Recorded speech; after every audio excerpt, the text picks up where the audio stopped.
everyone. So it's pretty late, so I apologize for my eyes being a little red, and I'm speaking in low tones because my son's asleep. I am here today with my favorites video rather, and I don't have too many things. I do have a few things, but it's not like a monthly favorite because I don't stray too far from some of the things that I've been loving, so I kind of use a lot of the same things. This particular month I thought that I would kind of like shop my stash and play with a few different things that I kind of had that I didn't use too much, so I'm gonna jump right in and talk about them. I have a new camera that is my favorite. I have played with it a little bit, and it's a Canon Vixia. I'm not sure which Canon Vixia it is. I'm trying to look at the box. Canon Vixia HF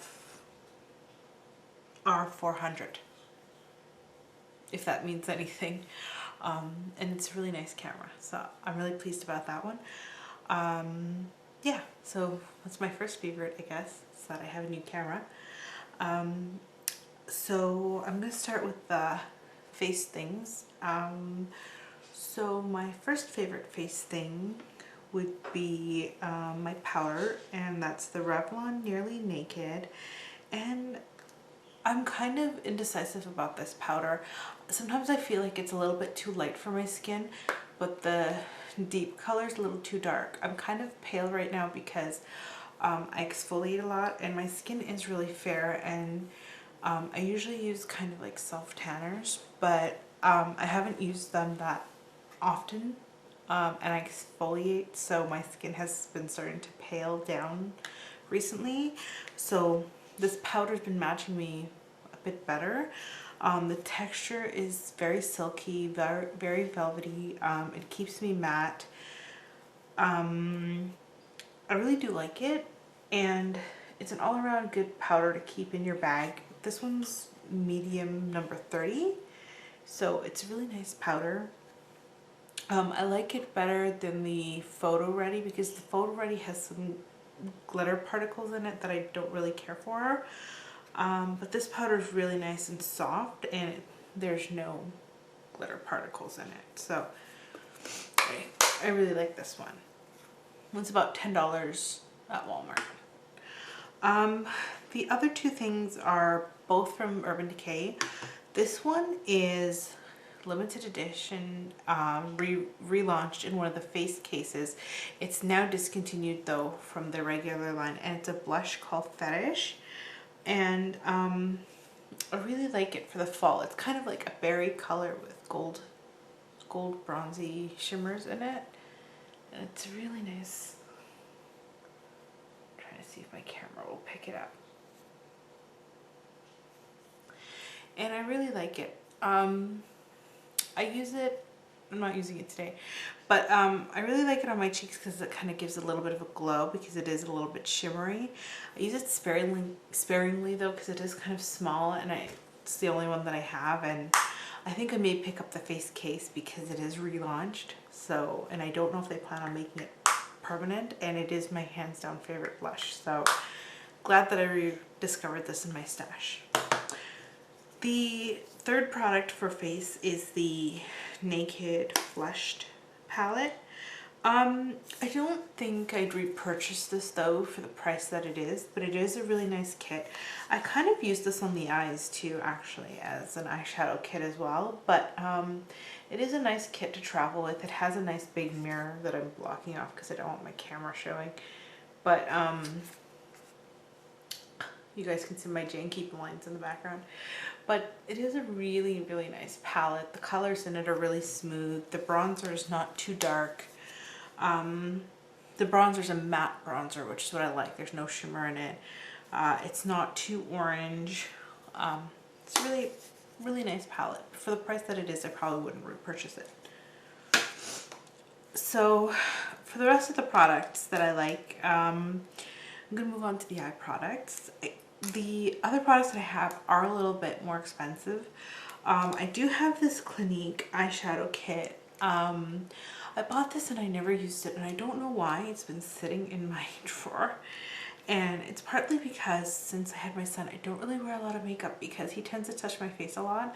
And now that he's a little bit more mobile, he doesn't really care to touch my face all that much anymore. So I can kind of wear a bit more makeup and he doesn't really care. And it's called the Teddy Bear palette. And it has some really nice kind of warm browns in there. And they're just, it's a totally matte kind of neutral palette. And I really like it. I'm wearing some of the browns. You guys can't even really tell, but I'm wearing some of the browns, and it's just a really neutral palette to kind of just throw in your bag. I kind of just, that's what I use it for, just to throw in my bag if I forget to take eyeshadows with me if I'm going somewhere. The other eyeshadow kit is the Oz Great and Powerful Theodora palette. I have both, the Glinda and this one. I prefer this one way more though, because I like the neutral colors in it. Again, I'm obsessed with the kind of browny, mulchy, dark shades in here for the fall. Just some really nice colors in there. The fact that it has a really big mirror. The fact that the case is reusable. I love everything about this palette. And Urban Decay makes really great eyeshadows that are just so soft and buttery. Easy to blend. They're perfect. Mascara is Big Eyes from Maybelline. You get 2 mascaras, one for the upper, one for the bottom. Nothing too spectacular. Really nice separation. Decent lengthening. Not so great for volume, but all around good everyday mascara. Pretty cheap. Nothing too exciting about it. The Kajal Extreme liner from Vasanti. This is a great eyeliner. It is so black. I think it's even blacker than Perversion by Urban Decay, and you can get this only in Shoppers Drug Mart or online. My only gripe with this is that it wears out pretty fast. I think, and it's pretty expensive. I think you would be repurchasing this pretty fast. I can see myself buying this pretty fast because I use it out. I've been sharpening this pretty fast. It was a lot longer, and I've already used this only maybe 3 times, and I've already sharpened it 3 times. So every time I've used this, I've sharpened it. But it's a great liner, long wearing. Once you put it on, it does not budge. It's about $18, so it is expensive. Nail polish, Essence, nothing spectacular. $2, long wearing, doesn't really chip. This is just a black one. You can only get that in Shoppers Drug Mart. For lips, Riri Woo is a great red. I really been liking this. Not a fan of Rihanna herself, but I really like the lipstick. I find that it's a little less dry than Ruby Woo, and I like the actual color better. It's a little bit deeper than Ruby Woo, but I can't wait for her collection because I like some of the colors in her collection that's coming out too. The color that I have on my lips is kind of a dupe for Rubble as well. I used a lip liner to make it darker, and this one is Sugar Plum Fairy 908C by Wet n Wild, and it's just in their black tube, and it's a really, really nice deep plum color. It's a really gorgeous color. Cheap, Walmart, $3. Really like that. I've been wearing it a lot, and with my hair being black and me being pale, I've been dyeing my hair black, and me being pale because I'm not tanning, people seem to think that I'm gothic or emo or something, which is really terrible. Blistex Basic, $2.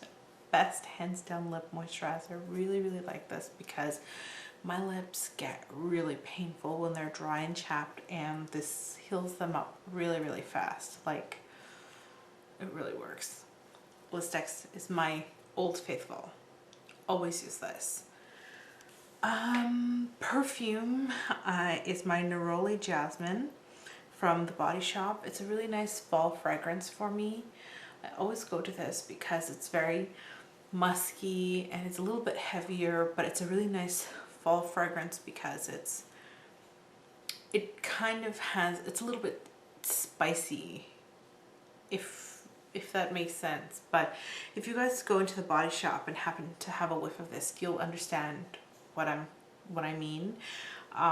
But it is the perfect fall scent for me. It's a beautiful smell, so that's my favorite. I do have 2 products that I didn't like for the month. I bought a kit of jumbo lip gloss sticks from e.l.f. and I'm just going to show one of them because I didn't want to bring them all down, but I was really not impressed with these. I didn't like the flavor of them, and usually I like minty things, but this had kind of like a weird minty flavor. It tasted like toothpaste, and the colors didn't even really show up on my skin or on my lips. It was terrible. These jumbo sticks are really terrible. I really was disappointed in these. I feel like e.l.f. products are really hit and miss. Sometimes they're really good or sometimes they're really awful. And this was one of their products that was just really, I really did not like this. And I don't think I'll ever repurchase this because, like, I don't know, it just doesn't show up. I felt like it chapped my lips. It just felt really waxy. It was kind of gross and did not like that at all. I just really don't like the scent. It's kind of like a mix between a really bad toothpaste and Pine Sol. It was really awful. The other product that I have a real weird love-hate relationship with is the They're Real mascara by Benefit. I like how this mascara looks if I take the time to apply it. The only gripe that I have with it is that I feel like it doesn't really dry, so my eyelashes always kind of feel a little bit tacky, and I don't like how they feel, and I feel like they get a little bit clumpy. And what sucks is I have like a whole bunch of these because I always get them from like Sephora or somewhere like as little gifts. And the thing is, I hate giving them away or like throwing them or something, because when I use it I feel like, oh, my lashes look great, but then when I start wearing it for the day, when it feels tacky and stuff, then I'm like, oh, I hate this. But the minute that I use it, my lashes look great if I take the time to do it. So it's kind of like a love-hate thing with this mascara. I really don't know how I feel about it, but I don't think it's a mascara that once I'm through with all the bottles I would go and buy it. But it's really difficult to say how I feel about this mascara. But to me, I really don't think it's something I'll go and actually pay, because this mascara I believe is like $30 Canadian, and this, I really can't justify paying $30 for this. The wand, I have to admit, is really, really nice. I really enjoy this kind of wand. I really enjoy it. I like the tip of it for getting into the lower lashes and the corners and everything. I have to admit that much. But the formula is really awful. The fact that it doesn't feel like it actually dries. That's the only thing that really bothers me. So I think that's it. I hope you guys are doing well. Tell me what some of your favorites are. Leave a comment down below and tell me what you guys have been enjoying. And hopefully I'll find something new to try and you'll see it in my next favorites. Take care, and I hope you guys are doing well, and I'll see you all next time. Bye.